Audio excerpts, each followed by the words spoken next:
जिस जगह आज हमारा सौरमंडल है, वह विभिन्न प्रकार की गैस और धूल के बादल हुआ करते थे। वैज्ञानिकों के मुताबिक इन धूल के बादलों से दूर एक तारा हुआ करता था। वक्त के साथ साथ उस तारे की ऊर्जा कम होने लगी, जिसके कारण उसके अंदर एक विशाल विस्फोट हुआ। विस्फोट की वजह से अंतरिक्ष की ये धूल एक दूसरे से दबने लगी। इस दौरान बादलों में स्थिर धूल के कण दबाव और गर्मी के कारण बड़े उल्कापिंड और पत्थरों में परिवर्तित हो चुके थे, और इसी दबाव की वजह से इन बादलों में स्थिर रेडियोएक्टिव पदार्थ नई ग्रेविटी का निर्माण किया।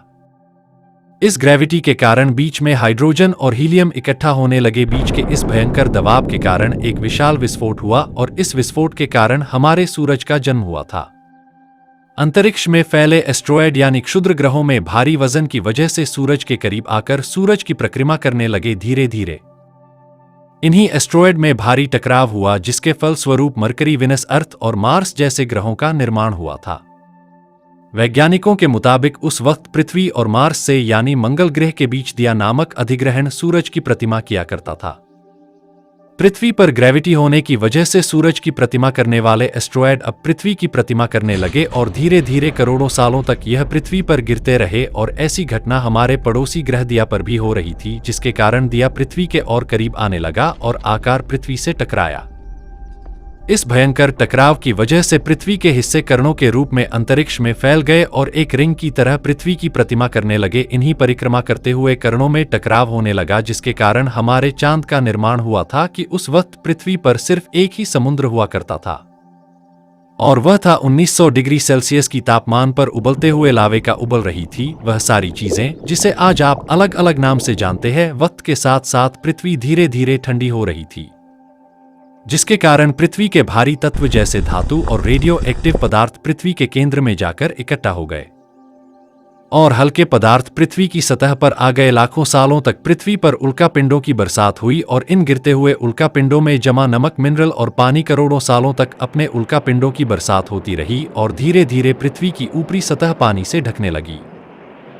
वैज्ञानिकों के मुताबिक यही वह वक्त था जब दूर गहरे पानी के अंदर निकलते ज्वालामुखियों से पहली बार सूक्ष्म जीवों का निर्माण हुआ। लाखों सालों बाद एक वक्त ऐसा भी आया जब पृथ्वी की ऊपरी सतह पानी से ढक चुकी थी, और हमारी पृथ्वी के सबसे अंदर का कोर रेडियोएक्टिव पदार्थ से बने होने की वजह से हरदम गर्म होता रहता है। लेकिन जब भी पृथ्वी की ऊपरी सतह ठंडी हो जाती है, तब पृथ्वी के अंदर की गर्मी बाहर नहीं निकल पाती, जिसके कारण ज्वालामुखियों का निर्माण होता है।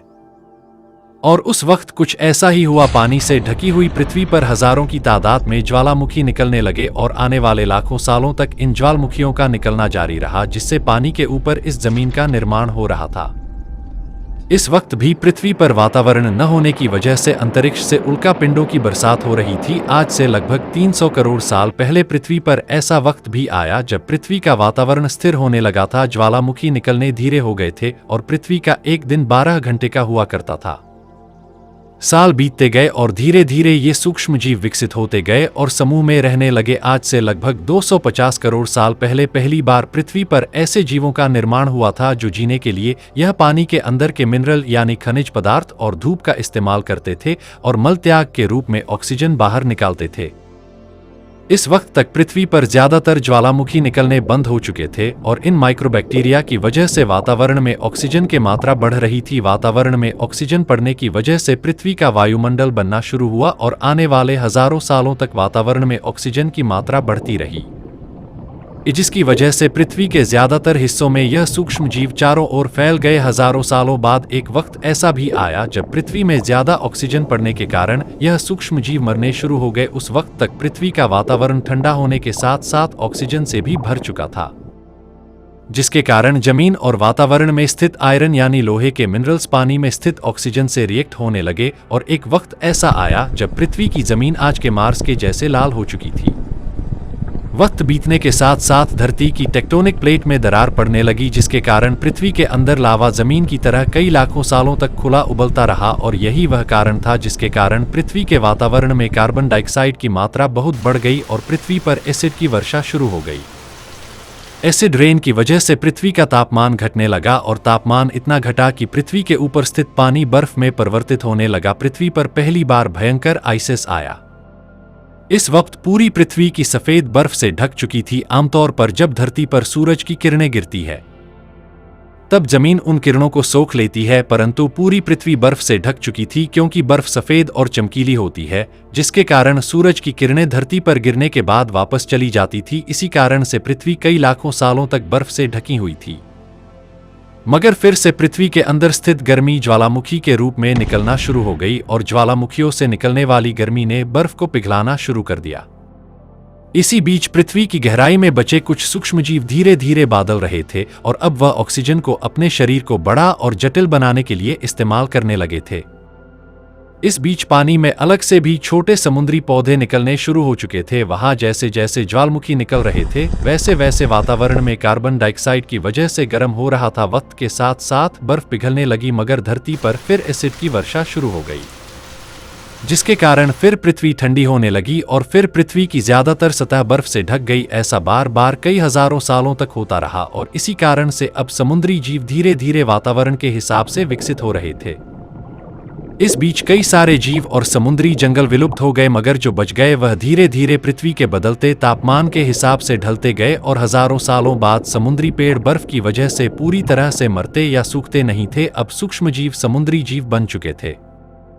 जब फिर से ज्वालामुखियों ने पृथ्वी की बर्फ को पिघलाना शुरू किया तब यह समुद्री पेड़ जल्दी विकसित होकर फैल गए। धीरे धीरे वातावरण में ऑक्सीजन की मात्रा बढ़ने लगी और पृथ्वी पर होने वाली एसिड की वर्षा कम होने लगी। वातावरण में ऑक्सीजन आने की वजह से पृथ्वी की ओजोन लेयर मोटी होने लगी और आज से लगभग 47 करोड़ साल पहले पृथ्वी की ऊपरी सतह पर पहली बार मोसोस नमक प्लांट उगना शुरू हुआ। वक्त के साथ साथ जमीन पर अलग अलग प्रकार के पौधे और पेड़ उगना शुरू हुए। एक वक्त ऐसा आया जब जमीन के पेड़ों की लंबाई लगभग 80 से 100 फीट जितनी या आज के 5 से 6 मंजिला बिल्डिंग जितनी ऊंची हो चुकी थी।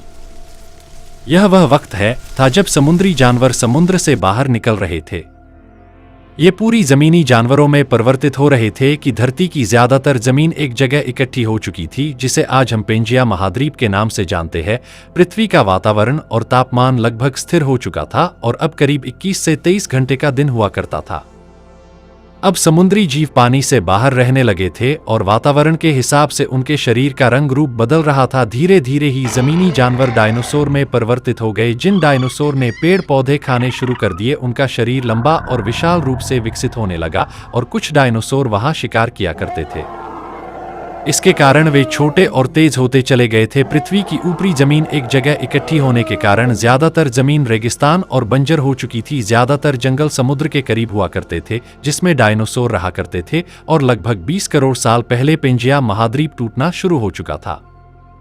पेंजिया के विभाजित होने की वजह से पृथ्वी की ज्यादातर ऊपरी जमीन पानी के संपर्क में आने लगी, जिसके फलस्वरूप पृथ्वी पर हरियाली बढ़ती गई, जिस वजह से डायनासोर्स और ज्यादा विभिन्न और विशाल होते चले गए। डायनासोर्स ने आने वाली लगभग 20 से 30 करोड़ सालों तक पृथ्वी पर राज किया।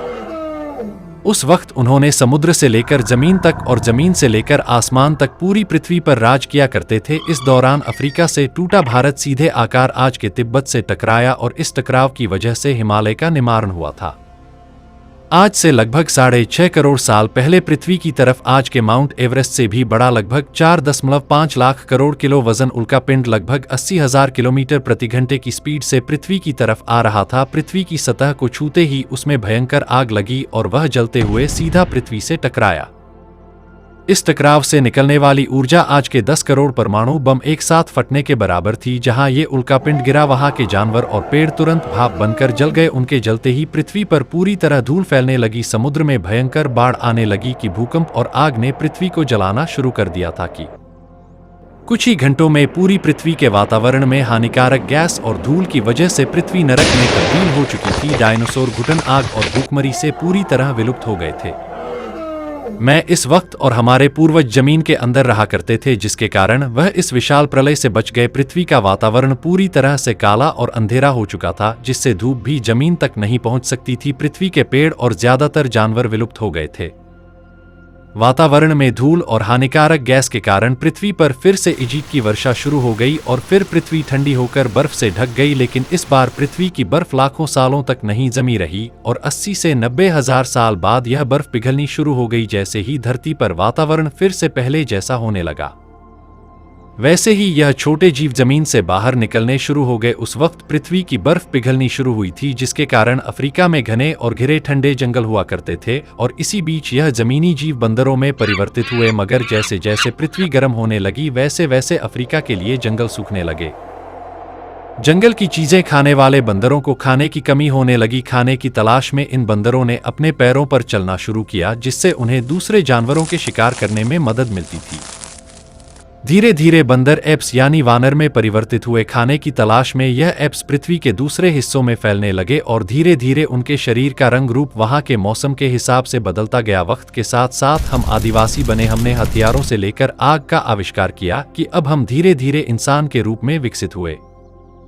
हमने धर्म से लेकर परिवार, भाषा और संस्कृति का निर्माण किया और वक्त के साथ हम विकसित होते चले गए। आज हम इस पृथ्वी की सबसे विकसित और सुंदर प्रजाति बन गए हैं। पृथ्वी को आज के जैसे बनने में लगभग 450 करोड़ सालों का वक्त लगा और हमें एक छोटे जमीन में रहने वाले जानवर से इंसान बनने में कई लाखों सालों तक गुजरना पड़ा। मगर हमने इन 100 सालों में जितना पृथ्वी को गंदा और तबाह किया है, शायद उतना आज तक किसी भी प्रजाति ने नहीं किया होगा। अब फिर से धरती को गंदा कर रहे हैं। वैज्ञानिकों का मानना है कि पृथ्वी पर फिर से विशाल परिवर्तन देखने को मिलेगा। इसी तरह की वीडियो देखने के लिए हमारे चैनल को अभी लाइक, शेयर और सब्सक्राइब करें।